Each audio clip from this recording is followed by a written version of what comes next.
Friends, welcome to Rasi studies. இது உங்கள் சுகன்யா. இன்னைக்கு நம்ம பார்க்க போறது என்னன்னா, Indian institute of science and education research இந்த இன்ஸ்டிடியூஷன்ஸ்ல ஜாயின் பண்ணணும் அப்படின்னா, பர்டிகுலரா நீங்க வந்து ஐஐடி எக்ஸாம்ஸ் எழுதியிருக்கணும். ஐசர் ஆப்டிடியூட் டெஸ்ட் அப்படின்னு சொல்லுவாங்க. இந்த ஐஐடி எக்ஸாம்ஸ் எழுதினவங்களுக்கு ரிசல்ட்ஸ் எப்போ வந்தது அப்படின்னா, ஜூன் 25th, அதாவது முந்தின நாள் வந்தது.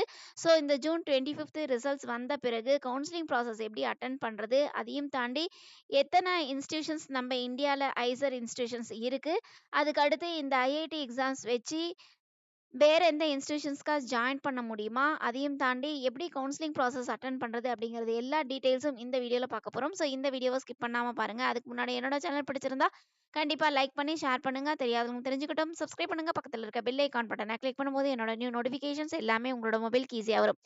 இப்போ பாருங்க, Indian institute of science and education research நம்ம ஐசர் வந்து இந்தியால கிட்டத்தட்ட 7 இடங்கள்ல இருக்கு. பெரம்பூர், போபால், கொல்கட்டா, மொனாலி, பூனே, திருவனந்தபுரம், திருப்பதி, இந்த மாதிரி 7 ஐசர் இன்ஸ்டிடியூஷன்ஸ் நம்ம இந்தியால இருக்கு. இந்த இன்ஸ்டிடியூஷன்ஸ்ல ஜாயின் பண்ணும் அப்படின்னா நீங்க பர்டிகுலரா ஐசர் ஆப்டிடியூட் டெஸ்ட் எக்ஸாம்ஸ் எழுதியிருக்கணும். இந்த ஐசர் ஆப்டிடியூட் டெஸ்ட் எக்ஸாம்ஸ் எழுதி வேற எந்த இன்ஸ்டிடியூஷன்ஸ்ல ஜாயின் பண்ணலாம் அப்படின்னா, ஐஐஎஸ்சி பெங்களூர்ல நீங்க ஜாயின் பண்ணலாம். அதையும் தாண்டி ஐஐடி மெட்ராஸ்லயும் நீங்க ஜாயின் பண்ணலாம். சப்போஸ் ஐஐஎஸ்சி பெங்களூர் கால்ஃபர் பண்ற பேச்சுலர் ஆஃப் சயின்ஸ் ரிசர்ச் ப்ரோக்ராம்ஸ்க்கு நீங்க பார்ட்டிசிபேட் பண்ணணும் அப்படின்னா, நீங்க அந்த ஐஐஎஸ்சி பெங்களூர் வெப்சைட்ஸ்க்கு நீங்க போய் அங்க கவுன்சிலிங் ப்ராசஸ் அட்டென்ட் பண்ணணும். அதையும் தாண்டி உங்களுக்கு ஐஐடி மெட்ராஸ்ல நீங்க ஜாயின் பண்ணணும் அப்படின்னா, அங்க பர்டிகுலரா உங்களுக்கு வந்து என்ன கோர்சஸ் ஆஃபர் பண்றாங்க அப்படின்னா, BS medical science and engineering program. இதுக்கு நீங்க அந்த ஐஐடி மெட்ராஸ் வெப்சைட்ஸ்குள்ள நீங்க போய் அங்க வந்து கவுன்சிலிங் ப்ராசஸ் அட்டென்ட் பண்ணி நீங்க சீட்ஸ் எடுக்கலாம். இப்போ நம்ம பார்க்க போறது என்னன்னா, ஐசர் ஆப்டிடியூட் டெஸ்ட் எக்ஸாம்ஸ் எழுதினவங்க ஐசர்ல எப்படி ஜாயின் பண்ணலாம் அப்படிங்கறத தான் இந்த வீடியோல பார்க்க போறோம். ஸோ இந்த வீடியோவை பார்க்குற புது நபரா இருந்தா கீழே டிஸ்கிரிப்ஷன் பாக்ஸ்ல வாட்ஸ்அப் லிங்க் இருக்கு.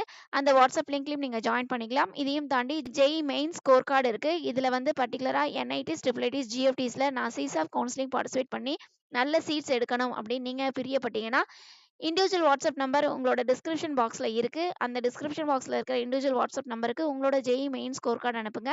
பாசிபிலிட்டிஸ் இருக்கு அப்படிங்கிற பட்சத்துல அதுக்குண்டான கிரைட்டீரியாஸ் என்ன அப்படிங்கறத நம்ம சொல்லலாம். இப்ப உங்க 7 ஐசர் இன்ஸ்டிடியூஷன்ஸ்ல ஜாயின் பண்ணணும்னா பர்டிகுலரா ஐஐடி எக்ஸாம்ஸ் எழுதியிருக்கணும் அப்படின்னு சொல்லியிருந்தேன். இந்த ஐஐடி ரிசல்ட்ஸ் வந்து எப்போ வந்தது அப்படின்னா, ஜூன் 25th வந்தது. அதுக்கு அடுத்து கவுன்சிலிங் நீங்க அட்டென்ட் பண்ணி இந்த 7 ஐசர் இன்ஸ்டிடியூஷன்ஸ்ல நீங்க சீட்ஸ் எடுக்கலாம். இதுல வந்து கவுன்சிலிங் அட்டென்ட் பண்ணணும்னா அதுக்கு ரெஜிஸ்ட்ரேஷன்ஸ் பண்ணணும். ரெஜிஸ்ட்ரேஷன்ஸ் பண்றதுக்கு லாஸ்ட் டேட் என்ன அப்படின்னு பாத்தீங்கன்னா, ஜூலை 1ஆம் தேதி லாஸ்ட் டேட். ஸோ அங்கேயே நீங்க வந்து கவுன்சிலிங்க்கு உண்டான ரெஜிஸ்ட்ரேஷன்ஸ் பண்ணி டாக்குமெண்ட்ஸ் அப்லோட் பண்ணி நீங்க சாய்ஸ் ஃபில்லிங்க பண்ணியிருக்கணும். ஸோ அதுக்கு ஃபுல் டேட்ஸ் என்னன்னா, ஜூன் 26லேருந்து ஜூலை 1 வரைக்கும் அப்படின்னு சொல்லியிருக்காங்க. அதுக்கடுத்து டாக்குமெண்ட் வெரிஃபிகேஷன்ஸ், நீங்க எந்தெந்த டாக்குமெண்ட்ஸ் அப்லோட் பண்ணீங்களோ அந்த டாக்குமெண்ட் வெரிஃபிகேஷன்ஸ் நடக்கும். அது வந்து ஜூலை 2 to ஜூலை 5 அப்படின்னு சொல்லியிருக்காங்க. அதுக்கடுத்து கிட்டத்தட்ட நிறைய ரவுண்ட்ஸ் வருங்க. இப்போ வந்து அவங்களோட இன்ஃபர்மேஷன் ப்ரோஷர்ல என்ன கொடுத்துருக்காங்க அப்படின்னா, ஃபர்ஸ்ட் ரவுண்டுக்கு உண்டான ரிசல்ட்ஸ் எப்போ வரும் அப்படிங்கிறத கொடுத்துருக்காங்க. அது வந்து ஜூலை 7th வந்து வரும் அப்படின்னு சொல்லியிருக்காங்க. ஸோ அட்மிஷன் ப்ராசஸ்லாம் எப்படி நடக்கும் அப்படிங்கிறத நம்ம டீட்டெயில்டா நம்ம பார்க்க போறோம். ஃபர்ஸ்ட் ஆஃப் ஆல் வந்து நீங்க ரெஜிஸ்ட்ரேஷன்ஸ் பண்ணி சாய்ஸ் ஃபில்லிங் பண்ணி நீங்க டாக்குமெண்ட்ஸ்லாம் அப்லோட் பண்ணிட்டீங்க. அதுக்கு அடுத்து ரெஜிஸ்ட்ரேஷன்ஸ், அதுக்கு அடுத்து ஃபர்ஸ்ட் அலாட்மெண்ட் வரும். இது எல்லாமே உங்களுக்கு ஆன்லைன்ல தான், சரிங்களா? நீங்க எங்கேயும் போகணும் அப்படின்னு அவசியம் இல்ல. ஆன்லைன்லயே உங்களுக்கு கவுன்சிலிங் ஷெட்யூல் ஃபுல்லா ப்ராசஸிங் நடக்கும் அப்படின்னு சொல்லியிருக்காங்க. அதுக்கு அடுத்து உங்களோட அப்ளிகேஷன் போர்ட்டல்ல மட்டும் நீங்க அடிக்கடி செக் பண்ணணும். அதாவது நீங்க யூசர் நேம், பாஸ்வேர்ட் போட்டு உங்களுக்கு ஃபர்ஸ்ட் ரவுண்ட் வந்த பிறகு உங்களோட அட்மிஷன் போர்ட்டல்ல நீங்க செக் பண்ணா போதும் அப்படின்னு சொல்லியிருக்காங்க. அதுக்கு அடுத்து எப்படி வந்து ஐசர்ல சீட்ஸ் வந்து அலோகேஷன்ஸ் பண்ணுவாங்க அப்படின்னா, ஃபர்ஸ்ட் வந்து சீட்டோட அவைலபிலிட்டி என்ன இருக்கு அப்படிங்கறது பார்ப்பாங்க. அதுக்கு அடுத்து உங்களோட ஐஐடி ரேங்க் எப்படி இருக்கு, அது மட்டும் இல்லாம நீங்க என்ன ப்ரிஃபரன்ஸ் கொடுத்துருக்கீங்க, எந்தெந்த ஐசர்ல ப்ரிஃபரன்ஸ் கொடுத்துருக்கீங்க, அதை பொறுத்தும் உங்களோட கேட்டகரியை பொறுத்தும் உங்களுக்கு சீட்ஸ் வந்து அலாட் ஆகும் அப்படிங்கிறத சொல்லியிருக்காங்க. ஒன்ஸ் வந்து இப்போ சீட்ஸ் வந்து நீங்க கொடுத்துருக்கிற ப்ரிஃபரன்ஸ்ல உங்களோட ஐஐடி ரிசல்ட்ஸ்க்கு ஏற்ற மாதிரி உங்களுக்கு சீட்ஸ் அலாட் ஆச்சு அப்படிங்கிற பட்சத்துல நீங்க சீட் அக்செப்டன்ஸ் ஃபீஸை வந்து பே பண்ணணும். எவ்வளோ ஃபீஸ் பே பண்ணணும் அப்படின்னா, ஜென்ரல் இடபிள்யூஎஸ் ஓபிசி என்சிஎல் கேண்டிடேட்டா இருந்தா 35,000, எஸ்சி எஸ்டி பிடபிள்யூடி கேண்டிடேட்ஸா இருந்தா 17,500, அதாவது 17,500 ருபீஸும் நீங்க பே பண்ணணும். சரிங்களா? ஸோ இந்த ஃபீஸ பே பண்ணீங்கன்னா மட்டும் தான் உங்களுக்கு ஃபர்தர் ரவுண்ட்ஸ் மூவ் ஆகும் அப்படிங்கிறத சொல்லியிருக்காங்க. சப்போஸ் உங்களுக்கு சீட்ஸ் கிடைச்சும் எனக்கு இந்த சீட்ஸ் வேண்டாம் அப்படின்னு நீங்க நினைச்சீங்கன்னா ஃபீஸ பே பண்ணணும்னு அவசியம் இல்ல.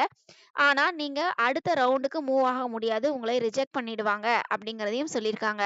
ஸோ உங்களுக்கு பர்ட்டிகுலரா உங்களுக்கு இப்ப உங்களோட ப்ரிஃபரன்ஸ் ஆர்டர்ல நீங்க குடுத்துருக்கலாம்.